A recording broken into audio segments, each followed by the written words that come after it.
Good evening and welcome to the Redwood Library in Athenæum. I'm Patricia Pettit, the communications officer here at the Redwood, and we're glad we're on air. The sun is starting to come out in Newport, but it's getting dark in other places, so we hope we'll be able to carry on well this evening. We have a slightly different version of Crowdcast that was updated for us, and so if we look a little differently tonight, it's because of the update. But we're delighted to once again welcome Dr. Edward Markward for his Music Appreciation Series. It's a perfect diversion from tonight's activity outside. And we're continuing with the second part of Mozart's operas, and tonight focusing on Don Giovanni. So it's my pleasure to welcome Dr. Markward. And with this brand new prompt that I have, we're going to see him. Wow. Enjoy. Thank you, Patricia. Welcome, everyone. It's great to be here and have you. Most people say thanks for coming out, but I know none of you are out, so enjoy wherever you are. I'd like to take a moment to put this in its proper context historically. Don Giovanni is the second of the trilogy of operas that Mozart composed with the librettist Lorenzo da Ponte, and we discussed him at great length last time when we did the first of the trilogy, The Marriage of Figaro. Don Giovanni was composed in 1787 and received its premiere in the Prague State Theater. Prague was the second city in the empire, Vienna being the first city. Don Giovanni, 1787, which is 11 years after the Declaration of Independence in these United States. It was shortly after the Yorktown Treaty was signed, and in 1789, or 2 years later, was the French Revolution, normally considered the kickoff to the Enlightenment era. 13 years before Beethoven wrote his first symphony, and 15 years before he wrote the great Eroica Symphony. The actual title of this opera gives us a clue as to what Mozart and da Ponte's intention was, whether Don Giovanni is a hero or an anti-hero.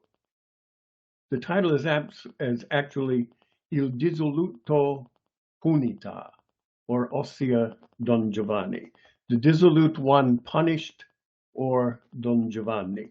And it's based on a 1630 play entitled The Trickster of Seville and the Stone Guest, or Don Juan. And it was by a Spanish Roman Catholic monk by the name of Tirso de Molina. This particular opera is a drama in 2 acts. It's called Drama Giocoso, a drama with a bit of happy or comic sort of a lean to it. It's the second opera, as I said, in the trilogy. The other 2 are opera buffa, or clown operas, or happy comedic operas. Don Juan, the character who is the title Don Giovanni, was a notorious fictional libertine, and this describes his eventual descent into hell, therefore Il Dissoluto Punito. It takes place, as do the other 2 operas in this trilogy, within a 24-hour period. And the main thrust is the relationship Don Giovanni has to 3 lady characters in the opera. Donna Anna, who is the first we will meet. Donna Elvira, who is a lady from Burgos, and who had a prior relationship with Don Giovanni. And then a peasant woman by the name of Zerlina. Because of the popularity of Le Nozze di Figaro, which also received its premiere in Prague, the impresario in Prague commissioned Mozart to write a second opera for the next year, 1787. Mozart wanted da Ponte as his librettist. And one thing we didn't mention, I don't believe, in our last session, da Ponte was in much demand as a librettist for people like Salieri and Soler. Mozart was not the star of the Viennese opera populace that Da Ponte was used to working with. The others were more famous at the time. So, as I said, he wanted Da Ponte as a librettist. Da Ponte suggested the story of Don Juan, and because he was so busy, he used an already existing libretto and sort of polished it for this particular production by Mozart. As slightly different from the other two operas, Mozart blurs the boundaries between drama and comedy. And there's a new maturity, I think you'll hear it right from the beginning, and an intensity to this score. And there's a metaphysical gravity to the theme. And it paved the way for the music of the Romantic period, which was still to come. There are two forces pulling together. There is sensual pleasure, or just sex, plain sex, as opposed to love, or there is Donna Anna, especially her earthly righteousness, or, according to Mozart and Da Ponte, as we see at the end, when Don Giovanni goes to hell, there is a religious bent to this piece as well. What this opera did for Mozart was put him on the map as more than just a comedic opera entertainer.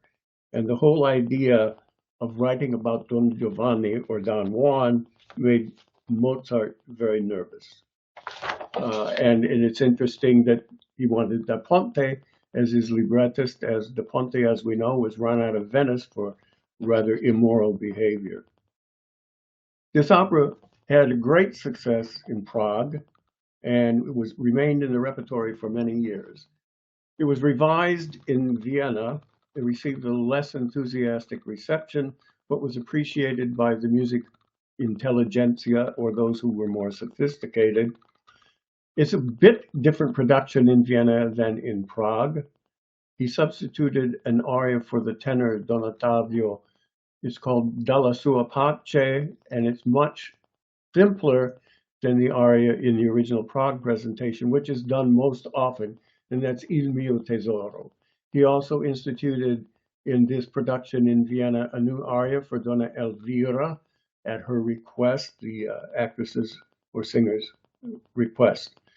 The original plot is rather simple. There's a gentleman, Don Giovanni, or Don Juan.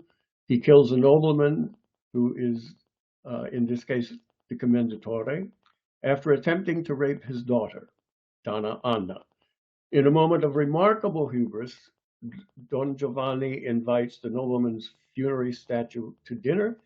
The statue accepts and drags Don Juan to hell. The plot proved useful for later writers as well. Molière in 1665 wrote a work called Don Juan, or The Feast of Stone, which is a satire on 17th century hypocrisy, as are all three of these operas, but moved to the 18th century. P.D.Q. Bach, you may remember, wrote a piece called The Stoned Guest, and that was in 1970. It has very little to do with this plot, but it does swipe a couple characters, and it gave him a chance to make a bit of humor. The main characters are Carmen Gia and Il Commendatoriador. George Bernard Shaw based Man and Superman as a parody on Don Giovanni. E.T.A. Hoffmann wrote a short story. Franz Liszt used the original music to write a fantasy for orchestra and piano. Frédéric Chopin used variations for orchestra and piano on the great duet La ci darem la mano, which we will hear. And then Beethoven did the same tune and wrote variations for piano. The characteristics of this opera vis-a-vis Figaro and Così, there's a palette of warmth which I don't think you find except rarely. For instance, Porge Amor in the Marriage of Figaro, or Un'aura amorosa in Così fan tutte, the great tenor aria. He has a greater insight into emotions, which I think you'll find here when we listen to the music. And again, as in the other two parts of this trilogy, he retains the simmering class tensions, the tensions between the aristocracy and the common man, or the peasants. or the servants. In this case, between Don Giovanni and his servant Leporello, and also the peasants Mazzetto and Zerlina. He emphasizes the drama over comedy in this particular opera. Marriage of Figaro was sort of the median or in the middle as far as drama and comedy, and Così fan tutte leans more toward the comic side. There is as we will hear, a vindication for all this bad behavior of Don Giovanni at the very end. First of all, he's dragged to hell, goes down in flames, as it were. There have been many contemporary productions of Don Giovanni which minimize that, and part of that is the Enlightenment influence that since there is no heaven or hell, there will be no punishment for any libertine behavior. However, in Mozart's day, he wrote an epilogue to this in which the punishment is justified. All people get their just deserts for whatever sins they have committed. The viewpoints of Giovanni are many and varied, and all the way from is he a hero or is he a villain? And I would like to talk more about that, but since we don't have a whole lot of time, I think we need to do a bit more music than talking about the historical aspects about this. Mozart and the Ponte, from their viewpoint, revealed Don Giovanni as a shallow and obsessive person. His musical style, as we will see, is in the style of anyone he's near. If he's with Leporello, his servant, he is assertive, demanding, brutal. When he is trying to woo Zerlina in La Ci darem la mano, the great duet, you will find he is very tender. And when he tries to serenade, or when he serenades a woman in the upstairs of a building in which we find that she was really Donna Elvira's servant, and as we know, Giovanni had a prior relationship with the lady's boss, Donna Elvira. Is he an insecure rapist? He botches one assault attempt after another. Is he deceitful, using force against his conquests? Or is he simply one who woos ladies, seduces them, and they take part in this, and then are very, very upset when he leaves, when he loves them and leaves them? The exception, of course, is Zerlina, who does not make it all the way with him. There is the Enlightenment viewpoint that Don Giovanni represents a symbol of independent thinking and action, and he stands in opposition to church and convention. He's a dissolute roue, evading responsibility for his actions, even worse, a rapist and a murderer. We don't really know those things, and I'll explain in a moment why I feel that way. The conclusion and the chief strike against him, the indictment against him, is that he did not care whom he hurt. He showed no remorse whatsoever, and therefore he will go to hell for that, for his offenses to people. The dramatis personae are Don Giovanni, as we've talked about, a young, extremely licentious nobleman. And you may recall I mentioned last time that there have been productions which use the same baritone to play Count Almaviva, who is the badnik in Marriage of Figaro. He also plays Don Giovanni in this particular opera, and then plays Don Alfonso in Così fan tutte. I don't think it's quite necessary, but it shows some thought giving weight to these three operas as a real trilogy. The commendatore is like a civil authority, a town manager. He is the father of Donna Anna, who is engaged to Don Ottavio, a tenor. And we don't know at the beginning of this opera whether Giovanni is guilty of rape or not. It is assumed so by the father, who challenges Giovanni to a duel. Giovanni, being a nobleman, could refuse, but the commendatore is very insistent, and so because Giovanni is really skillful, he slays the father of Donna Anna. When we first see them on the stage, she is hanging on to this person whom she doesn't know is Don Giovanni. As a matter of fact, she thinks at first that it may be Don Ottavio, her fiance, but she comes out hanging on to his elbow, onto his arm, and tells Giovanni, if you leave, you'll have to kill me first, because I'm not going to let you go. The other persons in this are Donna Elvira, whom we've already discussed, Leporello, Giovanni's servant, Mazzetto, a peasant betrothed to Zerlina, and Zerlina, a peasant girl. The cast is quite wonderful, especially the ladies. Donna Elvira is played by the great Kirite Kanawa. Donna Anna is played by Martina Arroyo, and Zerlina by Mirella Freni. It's the Royal Opera House of Covent Garden, and the orchestra and chorus thereof conducted by Sir Colin Davis. Let's give a listen to the overture.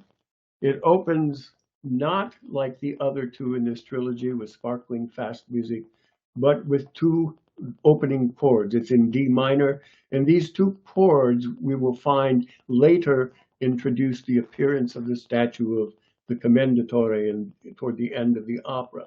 Listen to the scales creeping upward, the root by chromatic, half stepwise.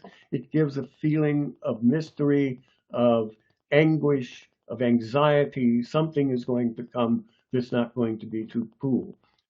He does then dive into an allegro, a fast section, but it's not as sparkly as the other two overtures that we have come to know and love. And even so, in these not so sparkling fast passages in D major, there is also portent of minor key and things to come.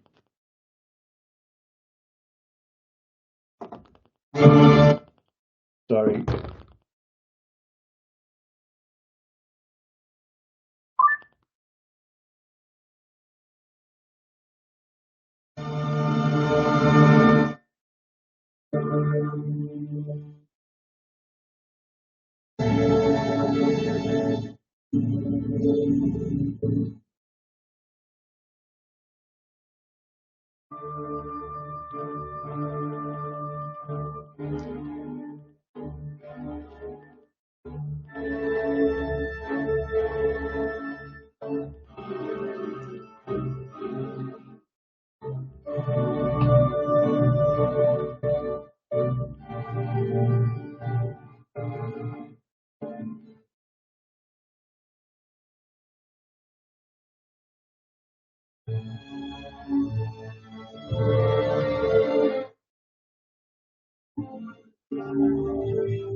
The scales.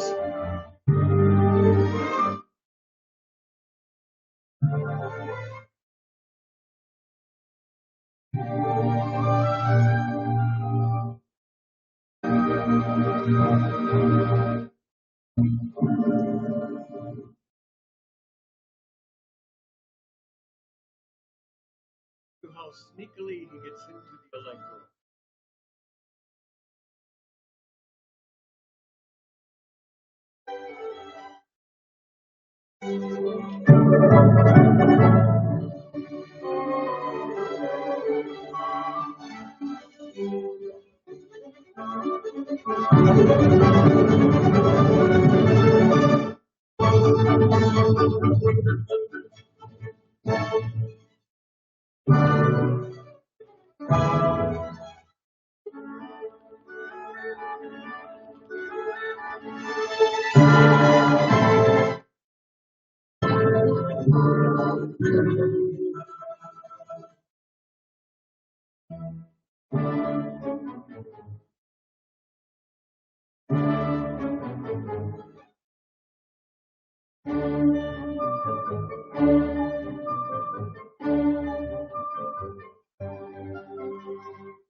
One other difference between this overture and the ones to Marriage of Figaro and Così fan tutte is that this leads directly into the first scene. It's not a closed end overture as Figaro and Così are.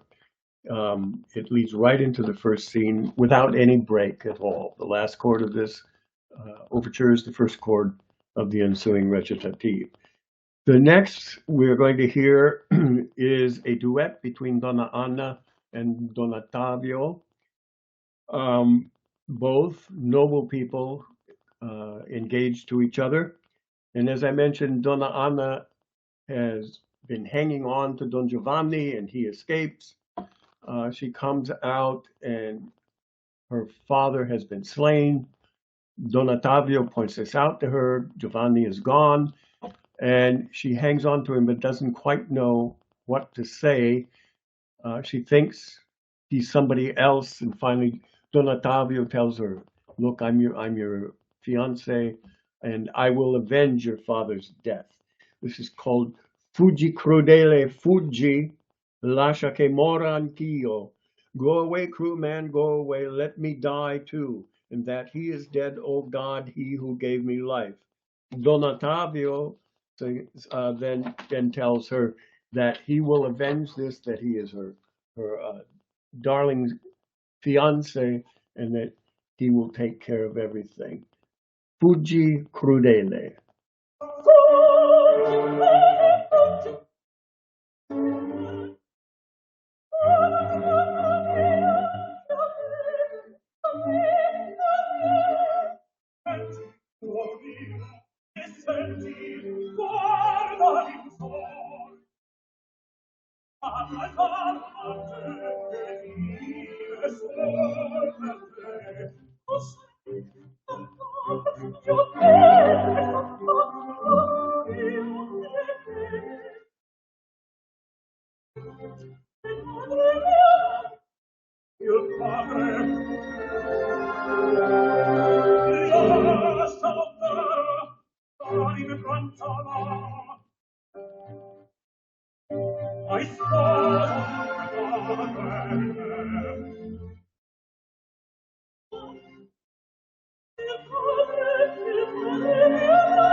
A couple of things I'd like to point out. One is that no matter how dramatic these scenes become, and this certainly is a dramatic scene, Mozart never loses sight of his wonderful ability to spin out glorious melodies, which I think you heard there, and which we will hear going forward in the next some of the next arias and duets that we will hear. The other thing is that even in the comedies, so-called, he treats the moments such as this, even though they are comedic, as very, very serious moments. And I mentioned last time when we were talking about Figaro that one can never play the comedies for laughs. You have to play them seriously or the message gets lost. And Mozart is, above all, a messenger. We move now, skipping a little bit. Donna Elvira has come out onto the scene. Giovanni has escaped. And as you remember, Donna Elvira had a prior relationship with Giovanni.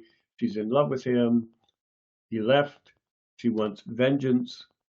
And so the way Leporello, the servant, tries to assuage her is by telling her that don't worry about a thing. He's done this in all the countries of Europe. And this is the famous catalog aria from Giovanni. It's called Madamina il catalogo è questo. And it is the most misogynistic aria, I think, that exists. And Leporello lists all of Don Giovanni's conquests. And he says, in Italy, 640. In Germany, 231. In 100 in France, in Turkey, 91, and in Spain, 1003. And this is emphasized. Mai di Spagna son già 1003. 1003. Here's the famous catalog aria from Don Giovanni.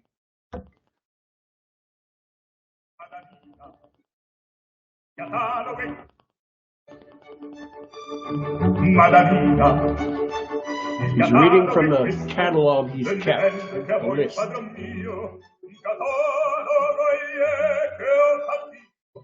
Osservate, leggete con me, osservate, leggete con me. In Italia 640, Germania 230, sempre in Francia in Turchia 91, But in Spain, in Spagna son già 1003. 1003. Ma tra questi contadini, camerieri cittadine, buon contesse baronesse, marchesine, ogni grado, ogni età,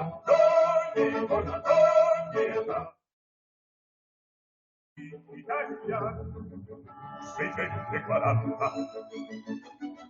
in Almagna 231, 100 in Francia, in Turchia 91, ma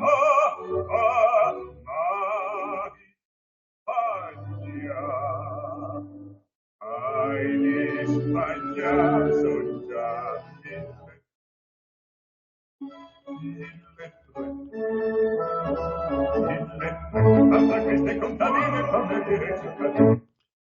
And so on. He was so impressed with this, he tells her twice. There's another verse, same as the first. The next item I'd like to play for you is the duet La ci darem la mano, which is between Don Giovanni and Serlina, the maid, the peasant girl, who tries to tell him that she is engaged to Mazzetto, peasant man. And Giovanni points to a nearby villa and says, if you come with me, we'll be married there. I own this villa, which of course he does not. And after refusing through the first part of this duet, there's a faster second part in which he says, andiam, let's go, and she finally says, andiam. So I will skip to that after we hear parts of the first. This is the first we see of the seductive Don Giovanni, and it reminds me of a phrase from My Fair Lady when Henry Higgins is describing a person at the Ascot Gavotte, and he says, oiling his way around oozing charm from every pore, he oils his way around the floor. And I think this is what Giovanni resembles. Ciarella, dai, rimonello,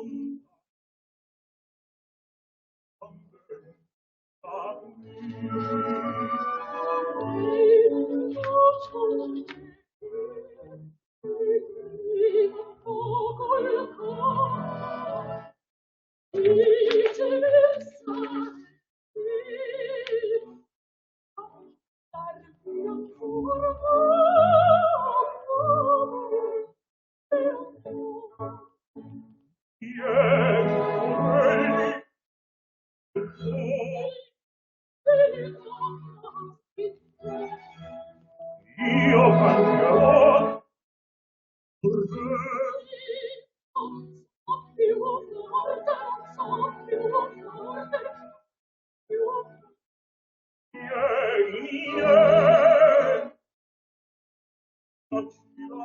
That part is repeated, and then we come to the acceptance.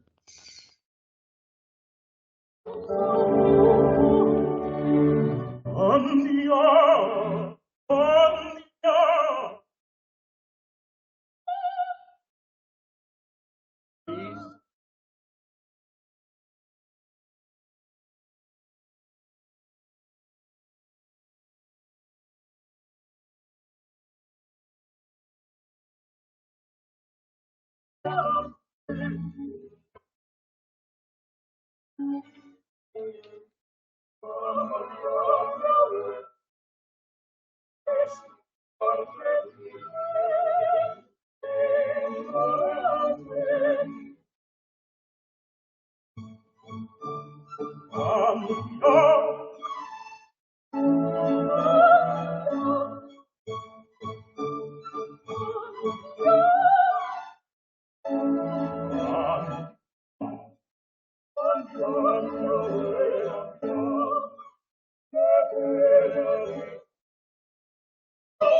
Etc.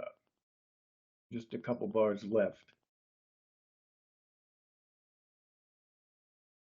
And as is always the case, first with Zerlina here and later with Donna Anna, Don Elviro comes to the rescue and advises Zerlina, flee the traitor, don't listen to what he says, learn from my suffering. Ah, fugil traditor. His eyes are deceiving, his lips are lying ones. Learn from my suffering to trust what I say, and let my misfortune make you afraid. This is a very short little segment, but it is to the point. It has conviction both in her words and what she says, but also, I think, in Mozart's writing. We talked about his ability to portray personality through the music, that the music is the truth, that therein lies the crux of all things that Mozart writes. And so we listen to this and we can tell Don Elvira's conviction.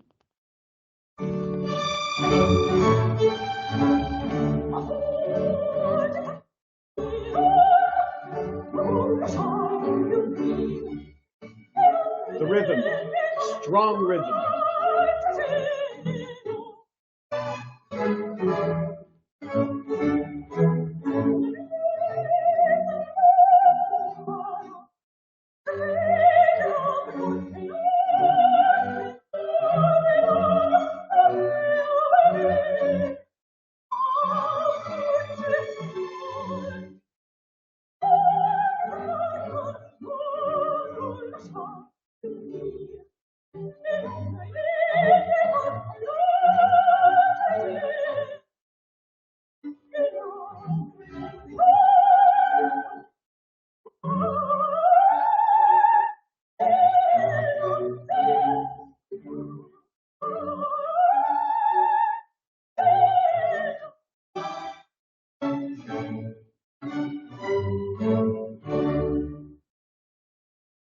Short, to the point, and with great conviction. We have mentioned before Mozart's ability to write ensembles as being par excellence. And this is one in which all the characters have their own thing to say. Donna Elvira, now to Donna Anna. Do not believe, unhappy one, that guy betrayed me. And Don Ottavio to Donna Anna. What noble rearing regarding Donna Elvira. And Don Giovanni sings, the poor girl is mad, my friends. This is Non ti fidar o misera. It's a quartet in the first act. Again, illustrating Mozart's supreme ability to write scenes for many voices.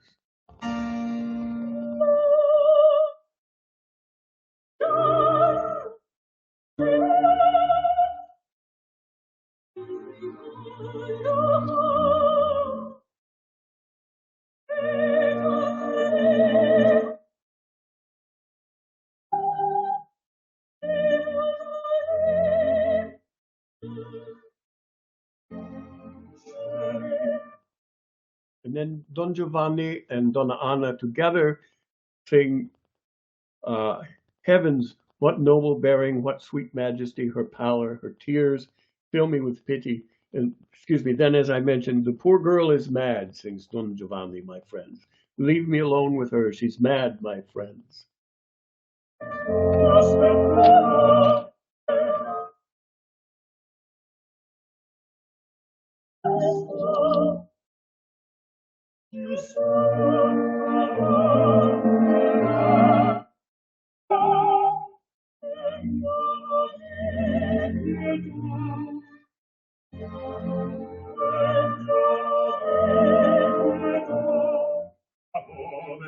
Ragazza, e pazza vizi miei, e pazza vizi miei. Lasciate qui con lei, forse si parlerà, forse si parlerà. And then together,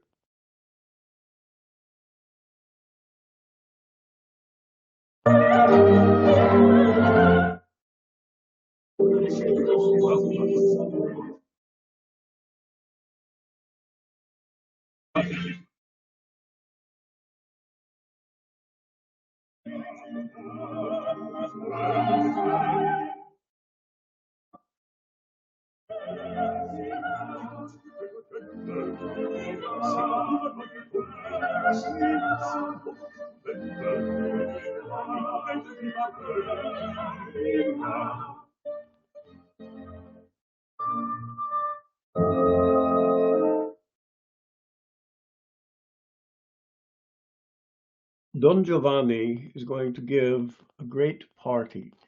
It's actually, here is where the disguises come in. Giovanni's disguised as Leporello, Leporello as Giovanni. They change clothes. Everyone is masked at this party.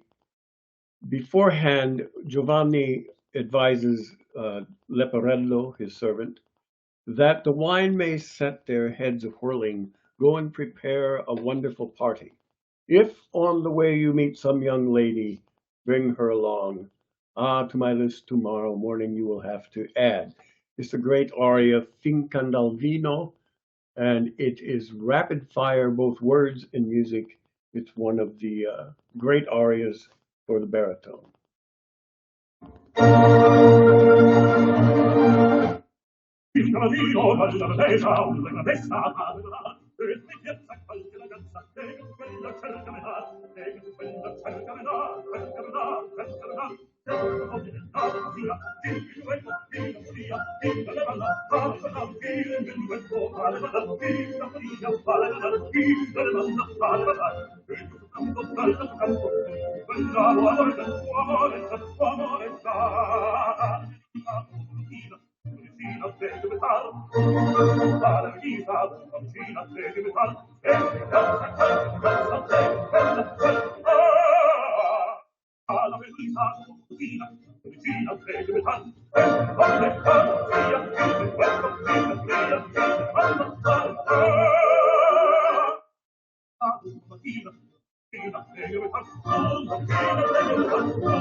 Leaves one rather breathless. Imagine singing it, it's even more so. We come now to the finale, to Act 1. And this is one of Mozart's great finales, as are they all. They're just tremendous writing. I was thinking before we began this evening, sometime this afternoon, when the Emperor Joseph said to Mozart, it's got too many notes, and Mozart said, not too many, not too few, just the right amount. You think of all the notes and the words that Mozart wrote in these 22 operas, and to think that he died at age 35 and wrote 41 symphonies that are normally in the repertoire, plus a few others recently discovered. Sacred music, the Requiem, the great C minor Mass, the Ave Verum. It's just mind-boggling how many notes there are. Someone once said it makes you think of reincarnation, that in his first life, he thought of all this stuff, and in the second one, he came back and wrote it all down. Don Giovanni in this finale has tried to think them into thinking, or trick them into thinking that Leporello is the villain. And Donna Anna, Donna Elvira, and Don Ottavio all sing that we know what's going on. You're the traitor. We found you out. Ecco il birbo.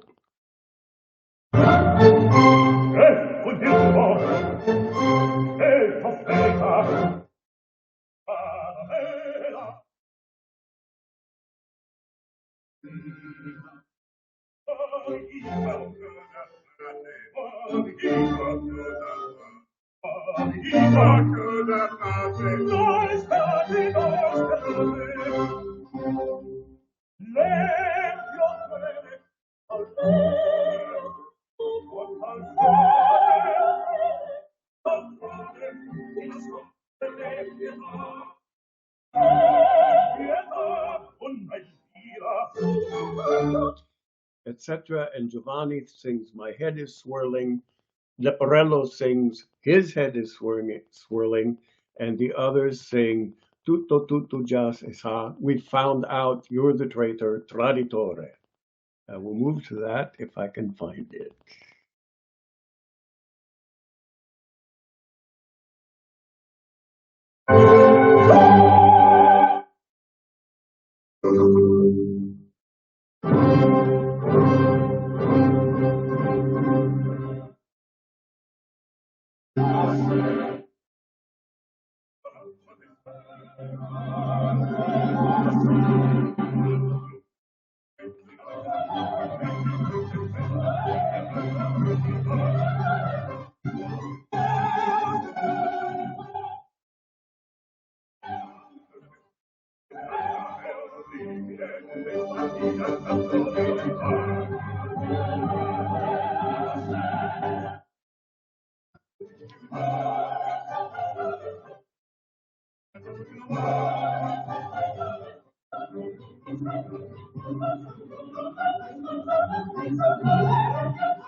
Pause for one moment.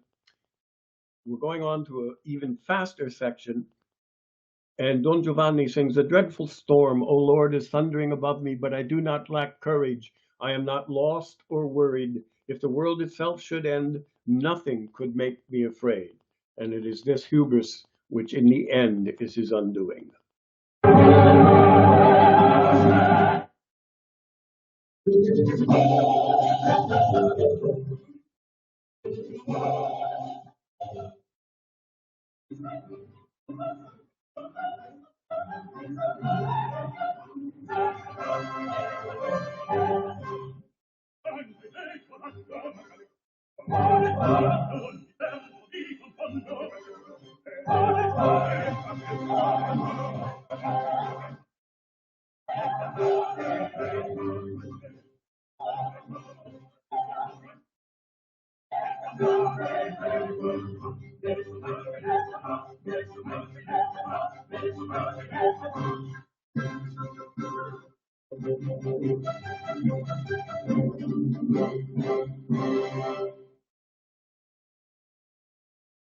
End of Act 1.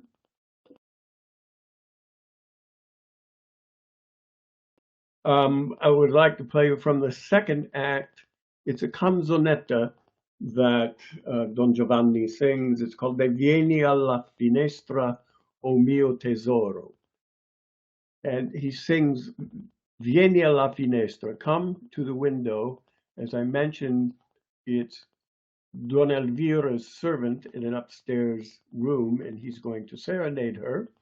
And this is sort of a throwback. It's a serenade a la the 16th century, 17th century maybe, in which the serenade he sings with a mandolin accompaniment. And De Vieni makes it, De, the D-E-H before makes it all the more emphatic. Please come to the window, my treasure, o mio tesoro. Don Giovanni.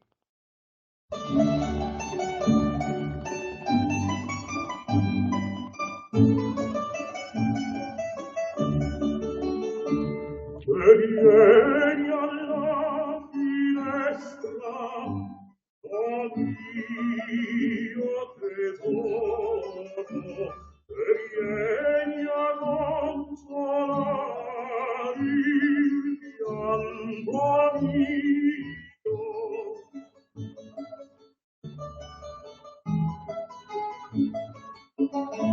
Se lei avrei dar qualche risposta avanti agli occhi tuoi morir.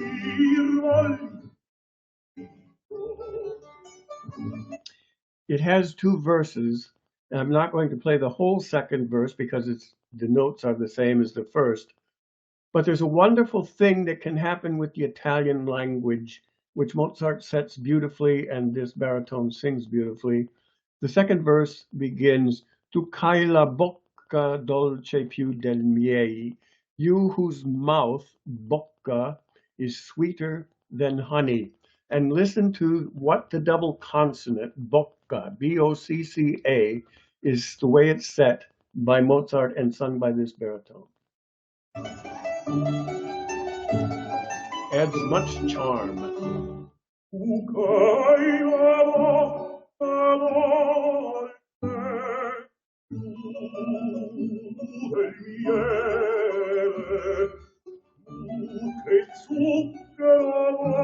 Sweet zucchero.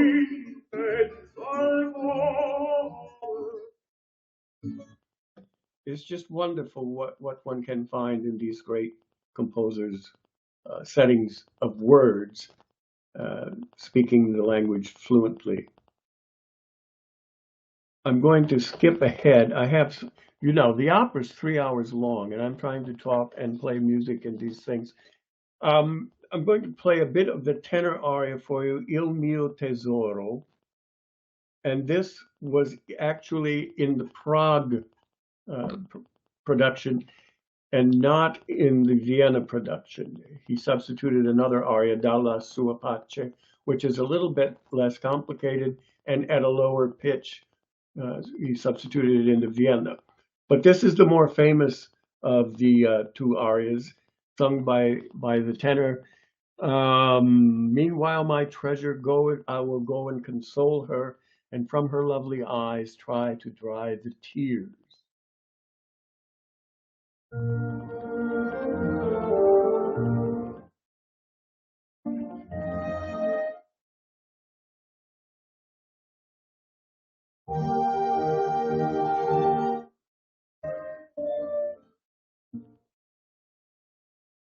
Il mio tesoro intanto andate, andate.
I think you heard where he vows to her that he will avenge her father's death. I'm going to avenge that I shall not return except with tidings of the death of Don Giovanni. Moving ahead, right after this, of course, Don Elvira, everybody leaves the stage. Don Elvira, who has been there, is by herself, and she sings this aria, this recitativen aria, which were included in the Vienna production, which were not in the original Prague production, for Don Elvira, and it's become a staple of the soprano repertoire. She sings in Quale cessi, and then the aria Mi tradii quell'alma ingrata. Into what excesses, O Lord, into what horrible misdeeds the scoundrel has fallen. And then the aria Mi tradii quell'alma ingrata infelice, O Dio mi fa. That ungrateful wretch betrayed me, made me miserable, O Lord. My heart cries out for vengeance. But if I gaze upon his features, my heart still beats with excitement. So there is a confliction of confliction, that's a North Providence term, a conflict of emotions here within this aria. And again, it's sung by the great Kirite Kanawa. I need to do that again. What I wanted to point out also, this is in approximately the same place in the second act of Don Giovanni, where another great aria for the soprano, Dove Sono, which we heard last time, is in The Marriage of Figaro, and the Come Scoglio as a rock in Così fan tutte, all three sung by strong-willed and heroic sopranos. This is a recitativo accompagnato.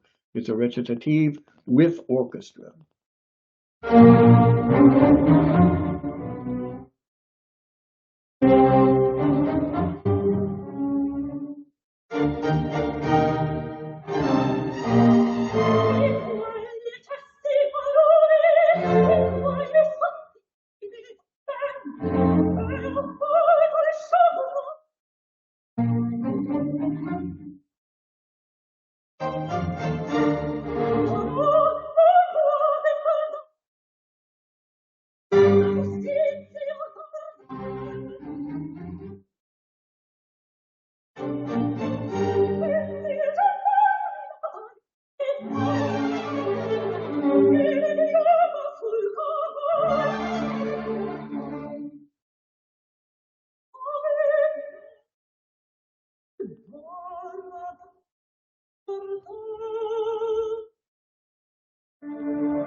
And now a bit of the aria.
And it repeats. Each time we put this to bed, I guess, what has happened is the statue appears. Don Giovanni has invited the funerary statue of the commendator to dinner, and the commendator accepts, and we hear those two great chords from the overture as he appears. Then the tables are reversed, and the statue invites Don Giovanni to dinner, to dine with him, and Giovanni accepts, and the statue begins to drill Giovanni to repent, and of course Giovanni refuses and disappears in flames into hell. In the 18th century, or in the 19th century, this is where the opera ended, was at the end of this scene. Mozart had written an epilogue in which the protagonist, Don Giovanni, his ending is explained in this way. This is the end which befalls all evildoers, and in this life scoundrels always receive their just ending. And I will go right into it without much of a pause. It's sort of what is called sometimes a symphonic fugal ending. It's one of Mozart's great ensemble endings as we have seen and grown to love. Here is the last part of Don Giovanni. Chords.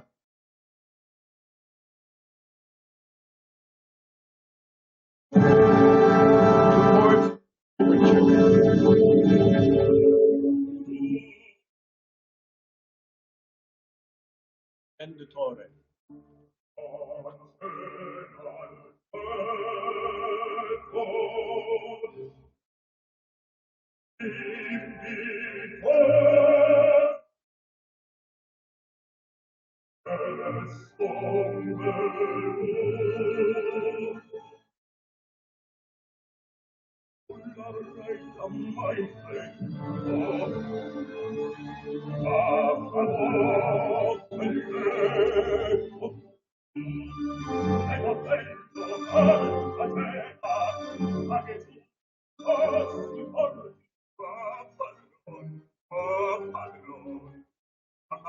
Siamo tutti morti,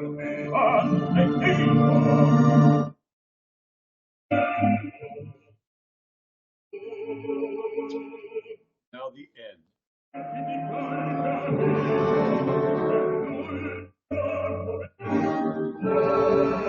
Trombones giving weight to this scene.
The Dakota.